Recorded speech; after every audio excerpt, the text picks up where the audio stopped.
Welcome back to Podiatry Marketing. I'm your host, Jim McDannald, joined as always by my trusty co-host, Tyson Franklin.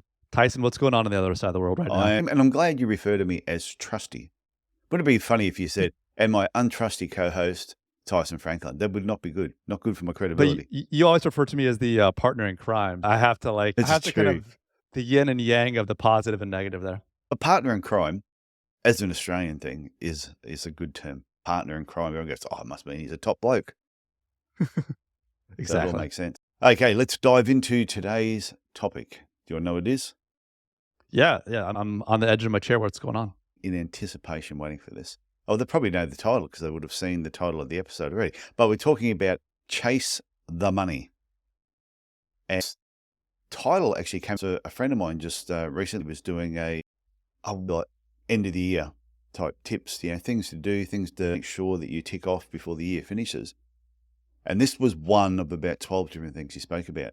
And what he meant by chase the money, he said in December, it's the silly, we all know that we go to a lot more events. You're catching up with friends and families, you're eating more, you're drinking more, but you're also buying a lot of gifts for people.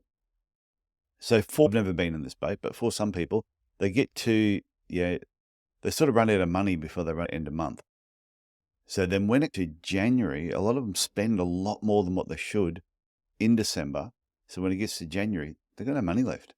And they've actually got credit card bills that are coming in and on top of their other bills, and they get under a bit of financial stress. And because of that, certain things that would normally say yes to, they don't because they're not quite sure about the bill paying. So Chase the Money is all about in December, there'll be a certain group of patients and types of patients or services that you should be chasing up on in December, because if you try and do it in January, your patients won't have the money.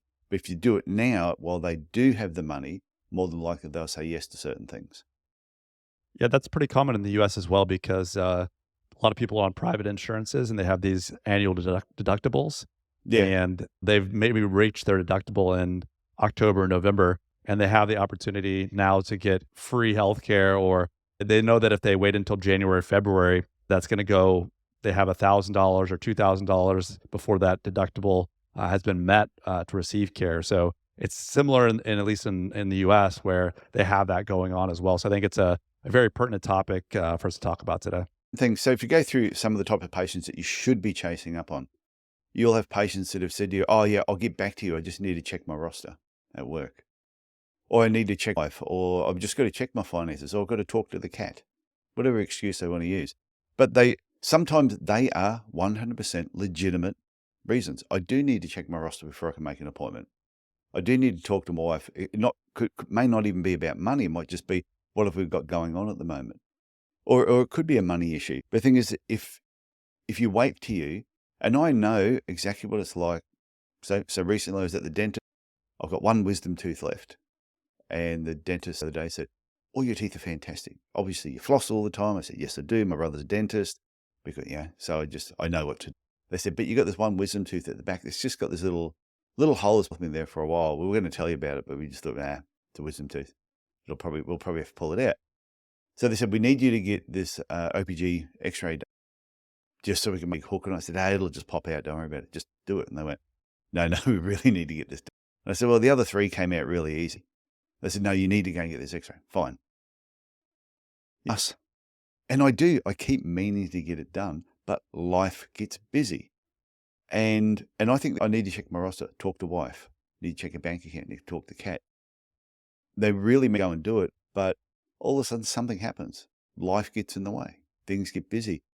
And I think it's unprofessional. Don't chase those people up.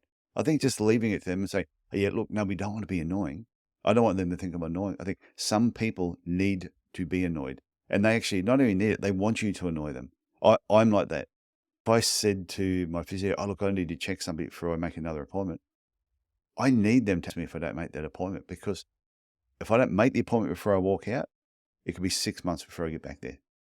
Easy. It could be 6 months, and it could be $500 or $1,000 for someone who has a deductible. So you're doing that patient service by following up and making sure that they receive great care. What the treatment was, you may have had them in, been doing a course of shockwave therapy, or could have been laser therapy. What they may become fast and go, oh yeah, no, I will reappoint. I just need to go and check whatever it is. So easy for a week to turn into 2 weeks, and for 2 weeks to turn into a month, until eventually, in the back of their mind, they sort of remember they're supposed to do it, but so many other things take priority.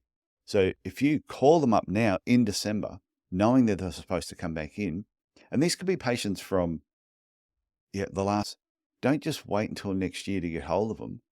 Is just start calling out, identify who they are, have your receptionist phone up, say, hey, I was talking to Tyson, he's been reviewing some of the files.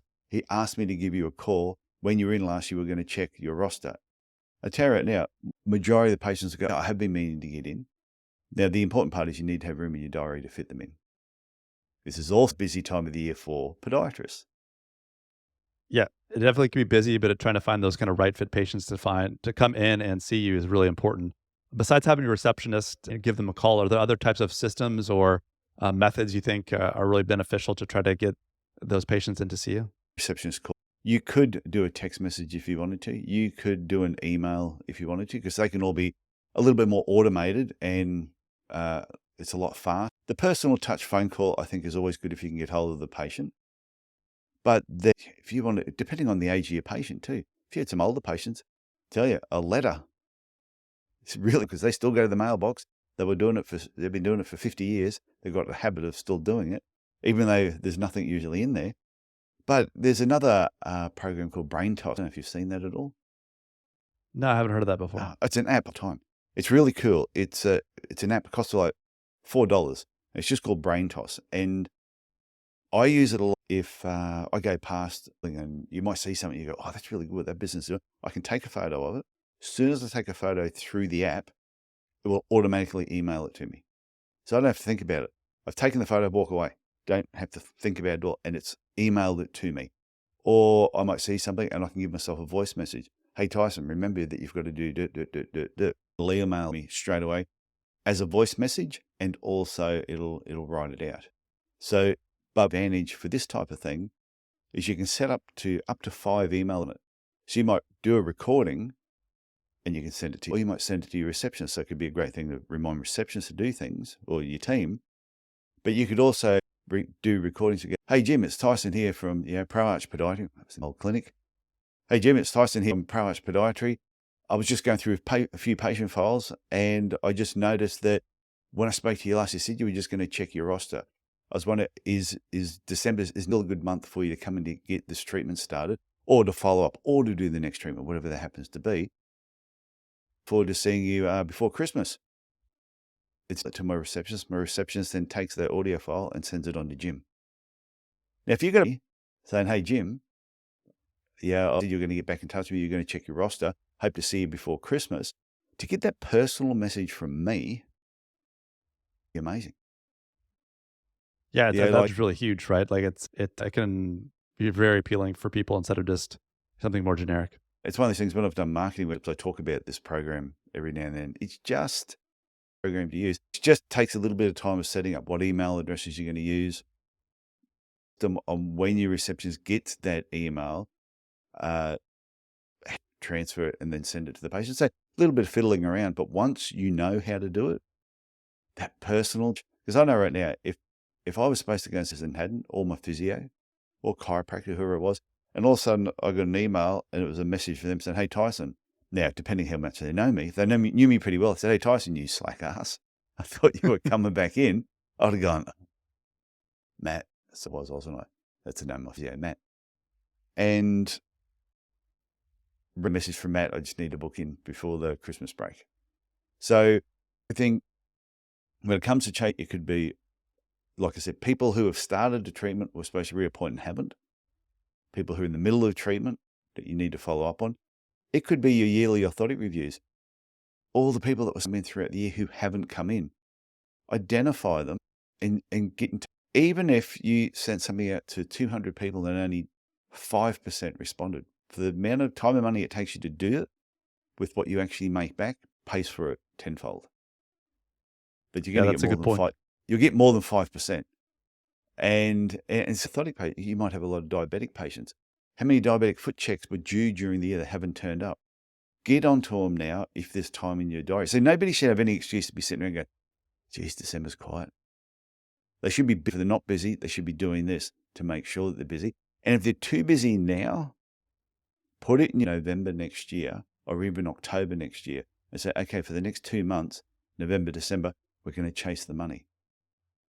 And if people hear the word money and go, oh, geez, that's terrible, you're just talking about, you're listening to the wrong podcast.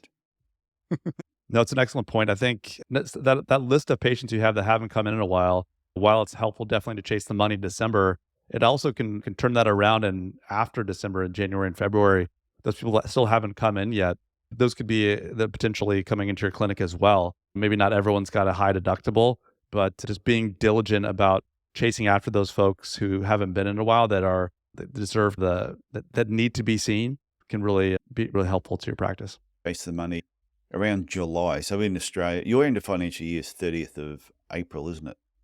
In America? Yeah, like tax day is April 15th. It depends on the corporations and stuff. Australia, it's 1st of July, 30th of June is our financial year. So on the 1st of July, the new financial year starts. So a lot of people who are employees will get their returns in as fast as they can because they want to get money back from the tax office. So around July, we would chase the money then. And we'd contact patients certain things, just saying, hey, you've probably just got a nice return from your tax office. Before you go and blow it on something unimportant, why don't you use it towards your feet?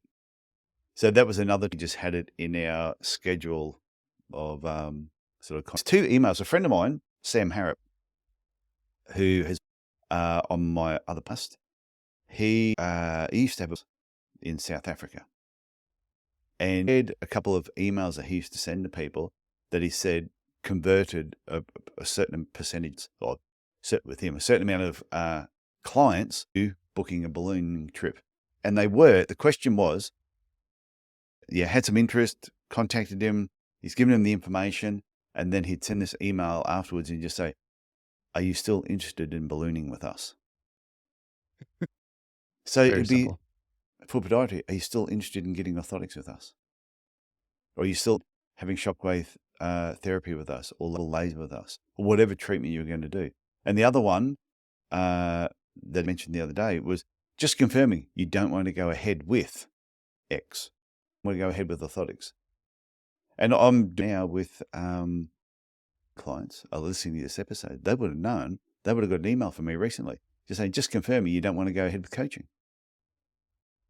Start things all the time. And some stop them, something happens, something comes up. So so if you said to a patient, just confirming you don't want to go ahead with orthotics, if they wanted to go ahead with orthotics, they're going to go, oh, no, I actually want to go ahead. Or just continue with shockwave therapy. If you don't hear from likely that was the right result. They didn't want to go ahead with it. So I thought they were simple questions that you could use in an email. Yeah, those are two simple questions, but you're getting at the same yes or no answer, right? There's no kind of like any wishy-washiness that can come from that. If they're going to respond to it, either going to have a strong yes or a strong no. There's no maybes or, well, I'll think about it. I don't think that's going to happen there. So it's a way to, I've heard that sometimes referred to as closing the loop email, and it closes the loop in a way. So that definitely is something a technique that can be really helpful, just not only for your clinic, but also for the patient, or in your situation there with the coaching clients, to help them come to a decision or on a positive or negative side of things. Contact like some past coaches or ones that I've been working with off and on throughout the year. And I've got to that point now, because I'm busy enough, that I don't want to work with people for just 2 or 3 months. I want to work with people long term, because I know we get results, good results long term. So people that want me to, I feel like a hired hit to come in and just solve this one little problem. And I'm sort of like, I don't like being a hand anymore. I want to build a relationship. I want to connect with people, and I want to help them build their business long term, not just a short fixed band-aid. Oh yeah, I'm really busy now, I need to stop. No, I don't need that anymore. So they will probably get a brain toss message from me saying, hey, just confirming you don't want to do any further coaching. If you do, please reach out to me and I'll tell you how we're going to be working from now onwards. The last thing is just about chasing the money now is also remembering that you can cross-sell. So if you've had patients that have come in they've been good patients, you like them, they like you, they've used certain services, think about what other services do you have that they could use. Offer them to them before the Christmas break finishes. It's really, I used to do a thing where we have a lot of our patients, we identified that we were good patients, and we would send them something saying, not sure about what gift to give your mum this year. We would describe the therapeutic wax foot bath, how it felt and all that. And we had these really nice gift vouchers done up. And we would sell maybe a dozen leading up to Christmas. Patients that come in, they go, they actually didn't know what to give my mother-in-law. That wax foot voucher would be great. And they say, what if she's in a health fund? We go, well, if she's in a health fund, she can use her health fund and she'll end up getting 2 wax foot baths for the price of 1. So yeah, leading up to Easter, we did it. Leading up to Mother's Day, we did it. Leading up to Christmas, we did it. And to me, that is what the essence of chasing the money is all about. It's thinking about your patients and with them and trying to find out where and pick them back up. Where are the ones where there's just an opportunity to, I don't know, parting with the money. It's also providing the care at the same time. Yeah, it's well put. I think showing that diligence and showing patients that there's an opportunity there to come in and be seen by the clinic for some great care is definitely helpful to them, but also helpful to the bottom line of your practice. Patients that, say for example, I used to sell hundreds of rolls of strapping tape per year. Just all of a sudden, I would, every person that bought strapping tape from me, I would had them on a database. Just these were my strapping tape patients. If all of a sudden I came across a new strapping tape, so I was at a conference recently and there was a strapping company. I won't mention the name, not sponsoring this program in any way. And it was good tape. They gave me a couple of rolls. I used it myself and I thought this is great. So I could call an email or message to all my patients who are on my database who have bought strapping tape from me in the past and say, hey, there's this new strapping tape that's out. This is what's great about it. And if all of a sudden that went out to 250 patients, I will guarantee a percentage of them will start coming in again to buy this new strap. Without a doubt, no, it will happen. And this is true care. This is caring about your patients and letting them know new services when they're there, following them up when they need to be followed up. Don't get it in your head, oh no, I don't want to be annoying. This is about caring about your patients. Yeah, it's about making those connections, right? And then also taking action. Because if you just sit around and you just wait to see what comes in, you're not really being proactive in that and putting those connections together, and you don't have a plan to take action, or you don't take that action, yeah, you're just going to be stuck in a rut or kind of doing the same old. People say, oh, I'm all about patient-centered care. I don't want to push orthotics. I don't want to do this. And I'm like, seriously? If you got to absolutely flat out with just say general patients, and some of those patients need orthotics, but you're too busy actually to spend the time to actually provide those orthotics for them or follow them up if they were supposed to have a check, but you're so busy, you can't be bothered following them up when they missed it because, I don't know, life got busy. Is that really being centered care? Or is that just, I know I'm wearing this big badge on my shoulder up here says, I'm booked out 3 weeks ahead. Look at me. Feel sorry for me, my badge of honor. So yeah, I've done a video on that recently as well. Just so it's not a badge of honor. Badge of laziness, so Tim Ferriss would say. There you go. I better stop before I annoy anybody else. No, I thought that was a good topic and a very timely topic since we are running into the holidays here. I know that I've still got some shopping left to do, but yeah, I've got my own crazy December. What is it? What do you call it? The crazy season? Oh, silly season. Silly season. No, I'm definitely in the silly season mood. So I love December. I love December, Christmas. And once we hit December, my wife and I have done the same thing for so many years. As soon as it hits the 1st of December, well, we have all these other traditions, bring a ham and we talk to the ham and all, but that's a different story. People that's why I try to explain that. Yeah, a future episode. Tyson talks to hams. Talking to the ham. People who know me know the whole talking to the ham story, and they reckon it's hilarious. And my kids have been doing it their whole life, so they know no different. And it's only because I did it with my dad, so it's like a tradition. But the other thing, from 1st of December, every night we sit down, we watch a Christmas movie. We dig through the barrel, we watch Christmas movie, and just some of them we watch and we go, that was horrendous. But some of them actually are quite good. So I just love Christmas movies. So there we go. A little bit of insight into how my mind works. Elf is really big in our household, so Loved. yeah. I'll guarantee she will be watching The Grinch over Christmas, and she can recite nearly the whole movie. And she does his voice as well, which is even funnier. That's And hilarious. she listens to this, she'll go, I am now really embarrassed. But not as embarrassed as you're at 19 talking to a ham at a shopping centre. But that's all right. There's a different story. We'll save that for another time. But thanks Yeah. again for the insights today, Tyson, and we'll talk soon, okay? And I'll talk to you next week. Bye. All right, Tyson.